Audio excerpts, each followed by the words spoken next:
ഭവന നിർമ്മാണത്തിന് പ്രാധാന്യം നൽകി വെങ്കിടങ്ങ് പഞ്ചായത്ത് ബജറ്റ് 26.88 കോടി രൂപ വരവും 26.36 കോടി രൂപ ചിലവും 52.46 ലക്ഷം രൂപ മിച്ചവും പ്രതീക്ഷിക്കുന്ന ബജറ്റാണ് വൈസ് പ്രസിഡന്റ് മുംതാസ് റസാഖ് അവതരിപ്പിച്ചത്. 1200 രൂപ, വൈദ്യുത ലൈൻ നീട്ടാൻ 7 ലക്ഷം രൂപ, വോൾട്ടേജ് വർദ്ധിപ്പിക്കൽ, ട്രാൻസ്ഫോമർ സ്ഥാപിക്കൽ 17,15,500 രൂപ, ഘടക സ്ഥാപനങ്ങളിൽ നിന്നുള്ള സേവന സൗകര്യങ്ങൾ വർദ്ധിപ്പിക്കൽ 7 ലക്ഷം രൂപ, ആകെ 12,12,588 രൂപ.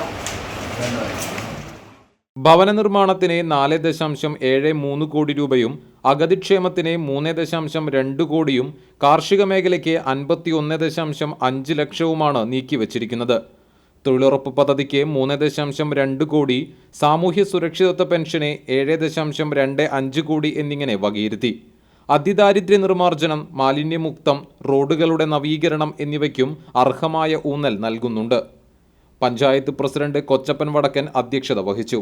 Standing committee chairperson Poornima Mohan, Abdul Majeed, Vasanthi Anandan, VK Somasekharan, NK Vimala, Ashraf Thangal, RV Moinudheen, CDS chairperson Sunisha Sugathan, ആസൂത്രണ സമിതി ഉപാധ്യക്ഷ Rathi M Shankar, secretary PA Shaila എന്നിവർ സംസാരിച്ചു.